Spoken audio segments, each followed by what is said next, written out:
G'day and welcome back to the channel. So today's video is all about a Bakers cyst. And what I want to go through here is I want to give you some things that you can do that will hopefully not only help improve how your Bakers cyst symptoms feel, but also some things that will help address some of the broader underlying things that might cause a Bakers cyst. And for the most part, we're going to go through a series of mobility exercises with a simple strength exercise at the end. And at the end of the video, I want to have a conversation about why we're doing these things in the first place. If you find some of these mobility drills help with your symptoms and help make your Bakers cyst feel better, we also need to understand why they may have become tight in the first place so that you again have the best chance of succeeding with this long term. So let's get into it. So the first thing that we need to go through is to give a little bit of context about what a Bakers cyst is and more importantly, why it's there. It can be very easy that if you have pain at the back of your knee, to have that scanned and find that there's a bursitis or a cyst at the back of that knee. But for some reason, what we don't mention a lot of the time is that that Bakers cyst is often a consequence of dysfunction within your knee, whether it's some arthritis, wear and tear, or meniscal dysfunction. And the reason why this is important is because if you have an injection or you do something to improve that Bakers cyst, but we don't improve the environment that that Bakers cyst resides within, then again, it can be hard to fix this or improve this to whatever degree we need to long term for you to feel good. And as you'll see as we get through some of these mobility exercises, we can't think of knee dysfunction as knee dysfunction. We need to think of your knee as the part of the puzzle that isn't enjoying the environment that it exists within as well. So if you have a stiff ankle or tightness through your hip, then all of a sudden the joint that's stuck in the middle, which is your knee, may then have to start to move around that restriction, ultimately loading up differently all the structures within that knee, which may eventually lead to a Bakers cyst forming at the back. So like most of the issues that I end up treating as a physiotherapist, the symptoms and the label are obviously important, but as you'll hopefully keep appreciating, as we take a bigger step back, they aren't any more important than the peripheral, broader, potentially asymptomatic things in the background that may have conspired against you to make that a reality. So with that in mind, the very first thing that we want to go through is a really simple calf mobility exercise that has the potential to instantly improve those Bakers cyst symptoms to some degree.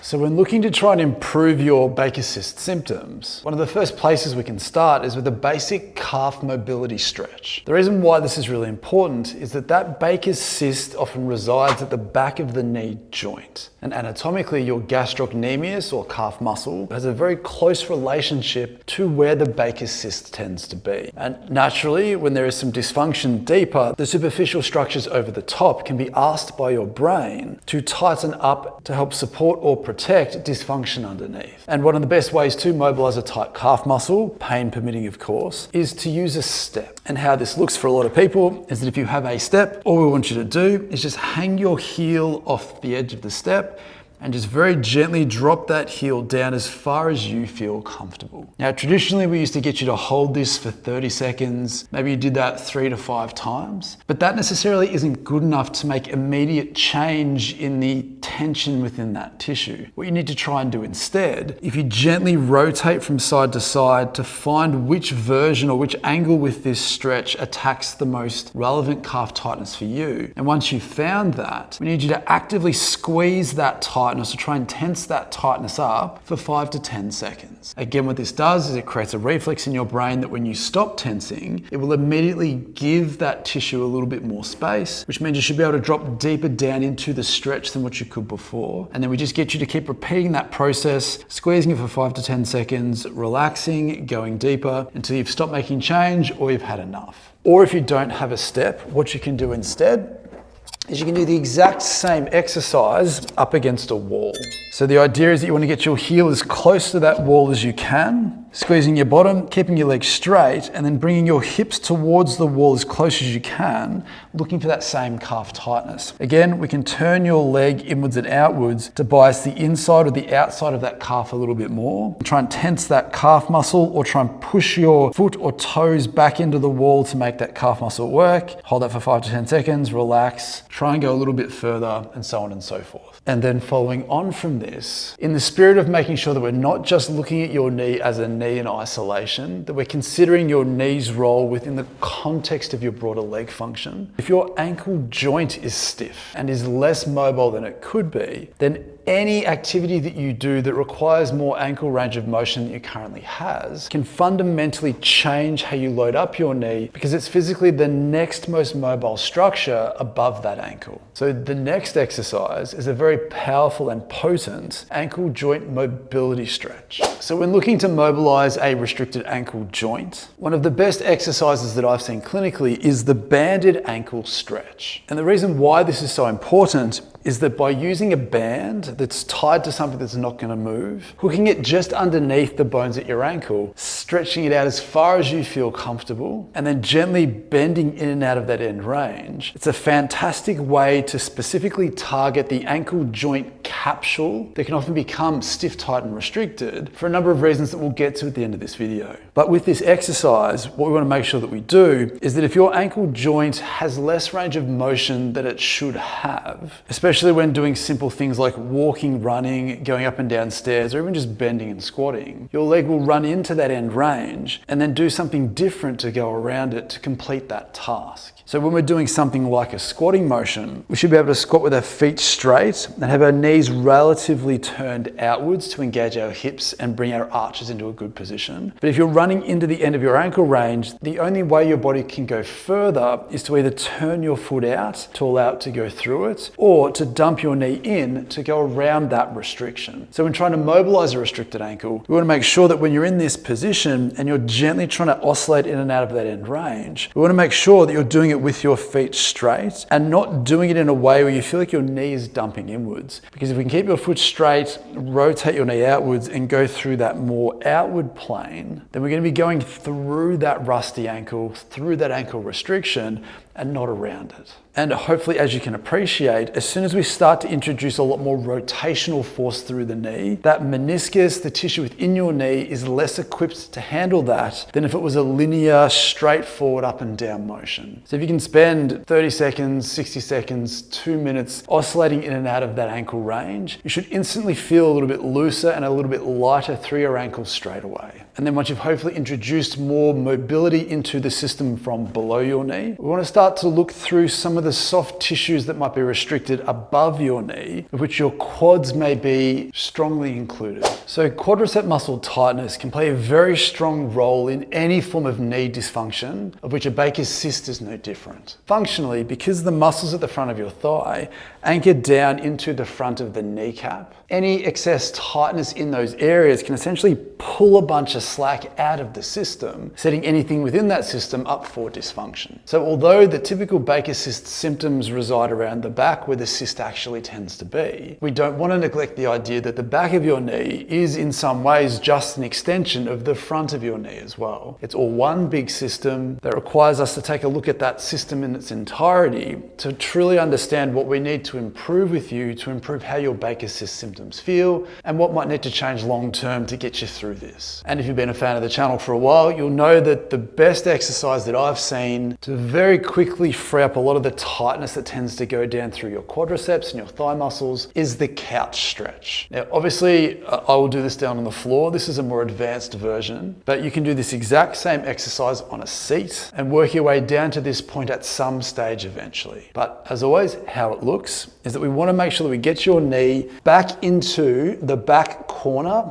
of a wall or a seat. Now, obviously, if putting pressure through your knee is uncomfortable, please have a mat or a towel or something soft underneath that. When you get into this position and then come up as tall as you feel comfortable, the pressure through your knee isn't actually on your kneecap. Most of the pressure should be above your kneecap, right at the bottom of the thigh. But whether you're doing this in a chair or from this position, we want you to start relatively horizontally, squeeze your butt cheek, and then come back as far as you feel comfortable, where you can breathe, you can feel calm and relaxed. But whatever level that you get to that you feel you can sustain, once you've found that tight spot, we want you to again squeeze your butt cheek, squeeze that tightness at the front of your thigh. You might need to push your foot back into the surface that it's up against.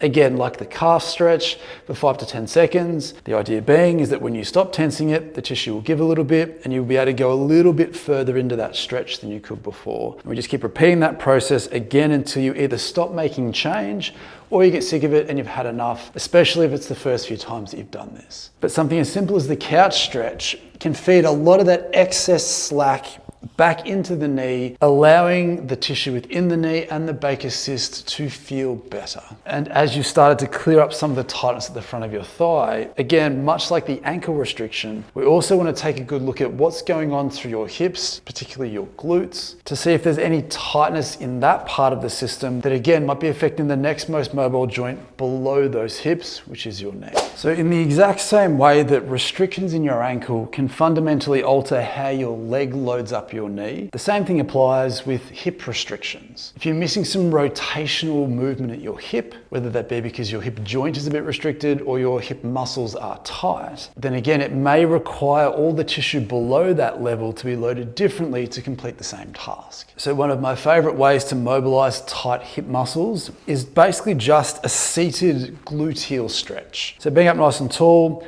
hinging forward through my hips. Once I've found a good tight spot, I can gently twist my trunk and my hips a little bit, either towards my knee or towards my foot, to find which version of this stretch feels the most impactful. So let's just say it feels a little bit tighter here. Same concept as before.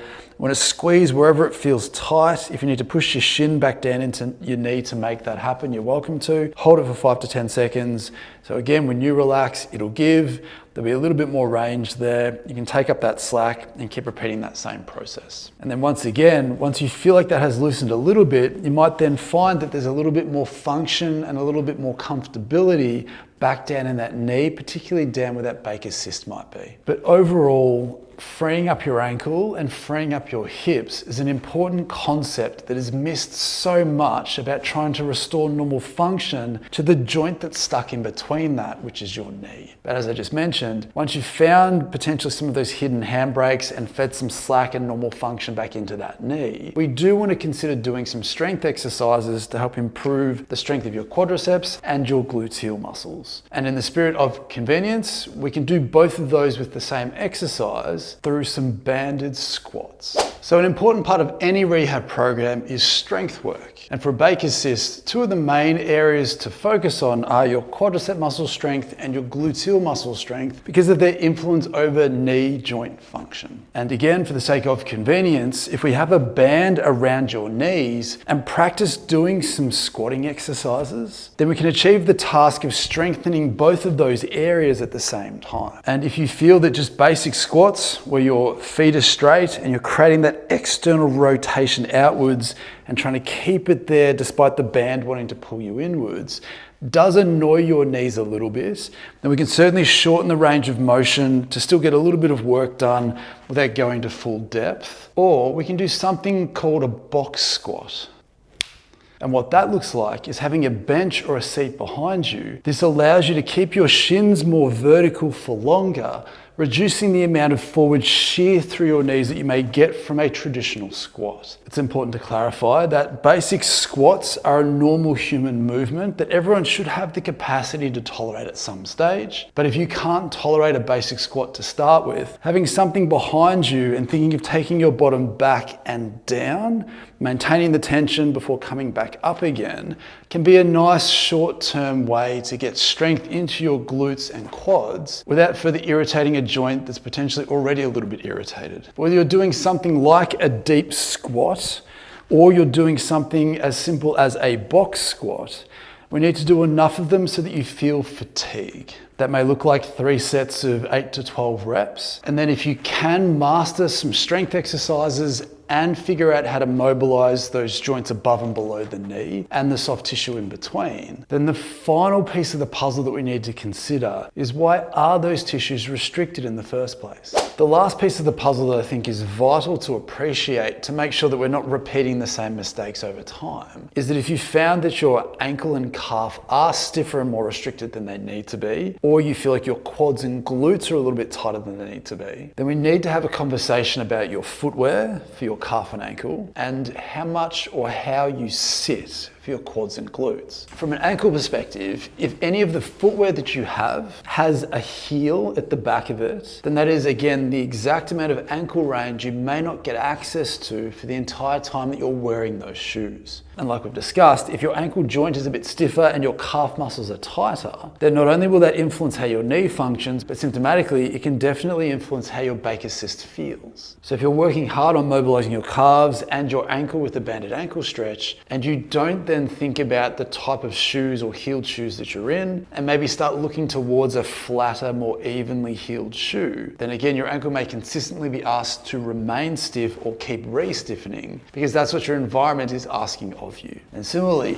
if you know that your quadricep muscles and your gluteal muscles, when tight, have negatively impacted the function of your knee and your Bakers cyst, then we can very clearly go looking at time spent in a sitting position where those hips and quads and hip flexors are consistently being asked to be tight, which then again can have a flow-on effect of how everything below that functions. And while it's not always as easy to say to someone, don't sit as much, because if you drive a truck or your job requires you to sit consistently, just being aware of the relationship between constant sitting and stiffness and tightness can be enough to get you intuitively making better decisions when or if they present themselves to you. Can you stand more at work? Or if you can't, does that mean when you then go home to relax from your day's work that maybe sitting isn't the thing that you choose to do? Maybe you can lie down instead, or you can prioritize more mobility exercises or general exercise to try and buffer that as best as possible. And if we can't take that step back to better understand why they're there in the first place, and obviously pair that up with why your knee is persistently sore around the back, then it becomes harder and harder to help you reach your optimal function over time. So as always, I genuinely hope that that was helpful. If it was, please let me know in the comments down below. Consider leaving a like rating on the video and subscribe to this channel if you do enjoy this type of information and you ultimately find it helpful. If you'd like to support the channel, please consider leaving a super thanks or even booking in with me for an online consultation if you want to go through this one-on-one. But as always, I sincerely hope that that was helpful. I'll see you next time.